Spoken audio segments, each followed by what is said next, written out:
Hey there, fellow artists! Today I'm super excited to share with you a very popular topic, how to draw a face and face proportions.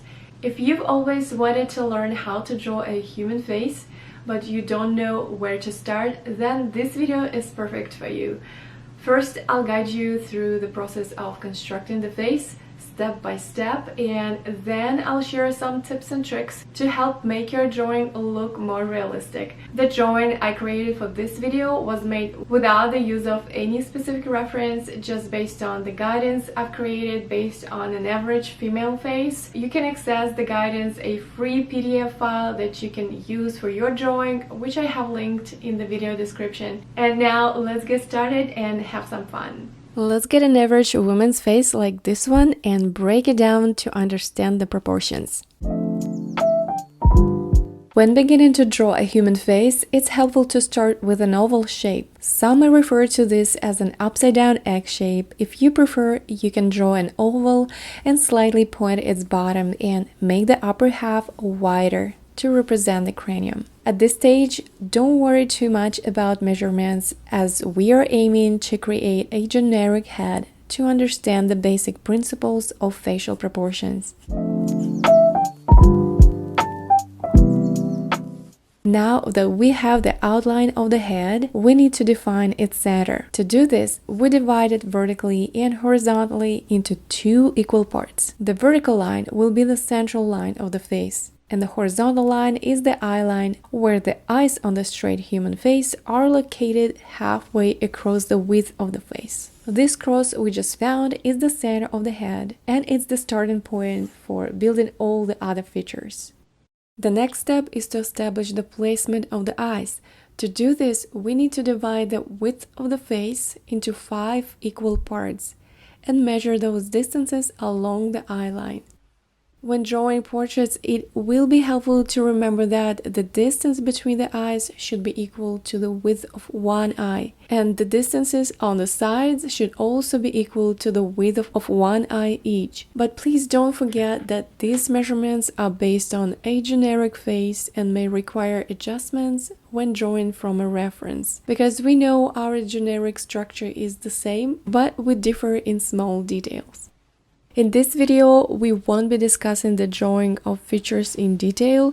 However, I will provide some general advice on the topic. You can learn more about it in one of my upcoming videos. Now, place the eyes in a way that the inner corners of the eyes are slightly lower than the eye line. The outer corners of the eyes should either be on the eye line or slightly higher than that. In this position, the eye line should go through the iris of the eyes right in the middle. To complete the eyes, you can add a curved line above the eyes to make the upper eyelids visible.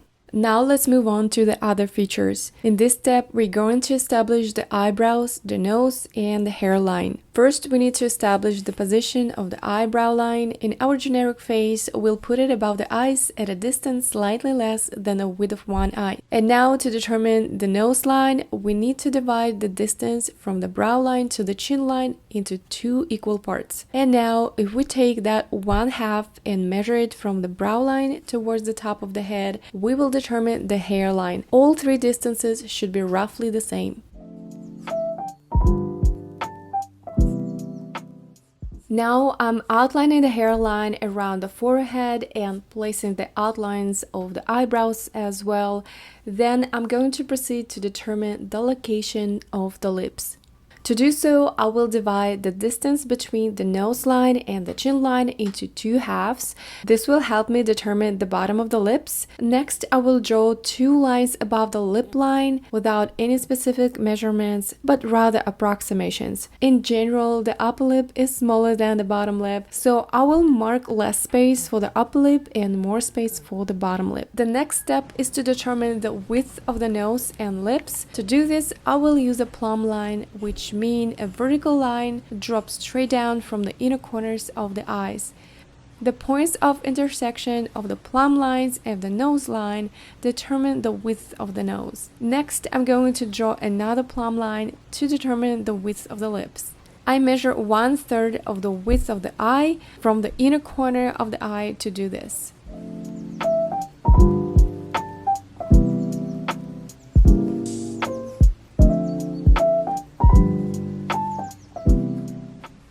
this step, I'm going to add some more definition to the lips. I recommend that you use reference images while creating each feature of the face to ensure a confident and convincing final result. You can use a single reference image for the entire face or choose different images of a front face for each feature, which can make the final result even more interesting. To complete the construction of the face, we need to establish the ears and define the jawline. The ears are typically placed between the brow line and the upper lip level, depending on the angle of the head. A slight variation in the angle can determine whether the ears appear higher or lower. I am drawing the jawline of a young person using smooth lines. It's interesting how a slight change in the size and shape of the jawline can completely alter the appearance of the person. For a young female face, it's better to make the jawline smaller and more narrow in shape. To make the head look more natural, I will add more volume to the hair on the cranium.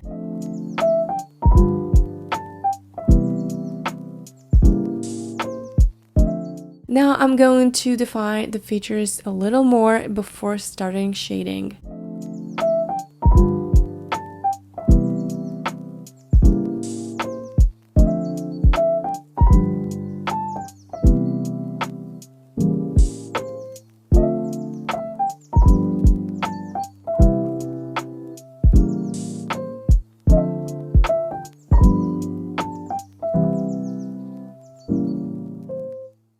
So we finally finished building the head, and now comes the fun part, shading. I've already started the process, but the first thing you should start with is to clear out the guidelines. You can use a kneaded eraser if you have one. It's pretty neat since it doesn't make a mess and won't mess up your paper. Just use soft pencil from the start with the light pressure to get the kneaded eraser going. And now we can finally get to the shading part.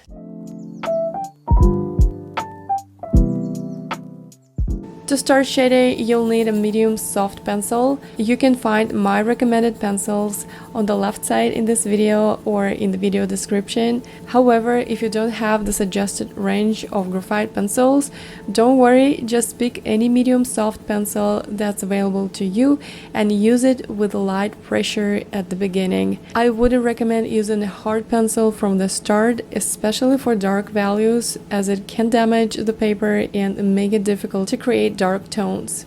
So in this first shading layer, I make some little tweaks in the facial features to make them look better. The aim of this step is to cover the whole face with a light layer of graphite, which helps me get a starting point to define the values further. I'll speed up the process and we'll see you in the next step.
For this next step of shading, I'm going to blend the first graphite layer. To do this, I take a tissue and fold it 4 times to create a soft cushion. Then I apply it with light pressure, moving it back and forth until I get a smooth and even graphite base.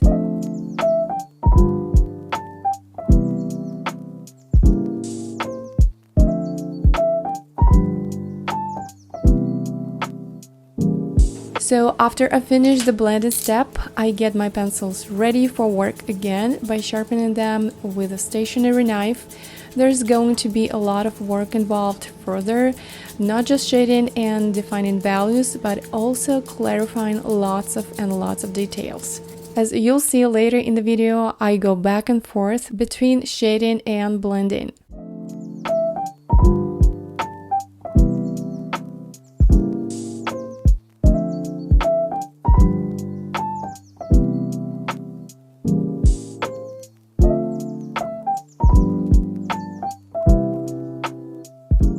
Here's a magic tool for you, the blending stub. I'm using it to blend small details in my drawing, and it's working perfectly to smudge the graphite in the iris and make them look super smooth and realistic.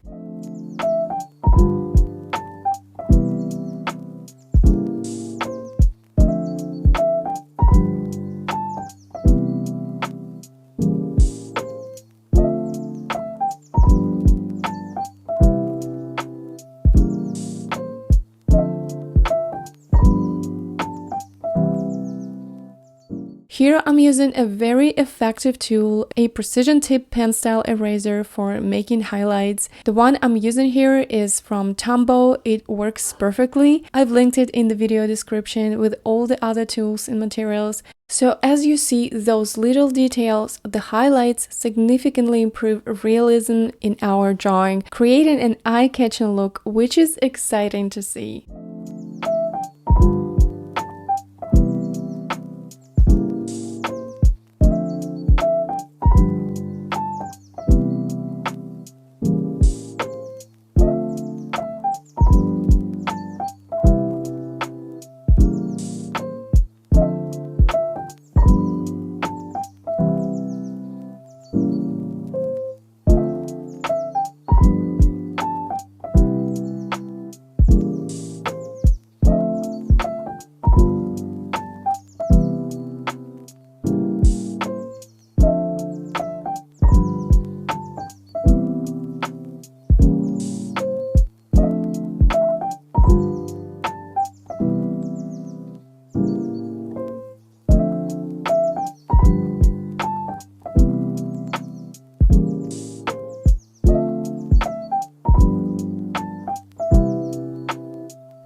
Thanks for sticking around till the end. I really hope this video was helpful for you. I'm planning to release new videos next month based on what you guys want to see the most. such as shading techniques and how to draw facial features. If you have any suggestions for new videos or questions, feel free to drop them in the comment section. Your feedback is always appreciated, so don't forget to stay tuned and catch you guys in the next video.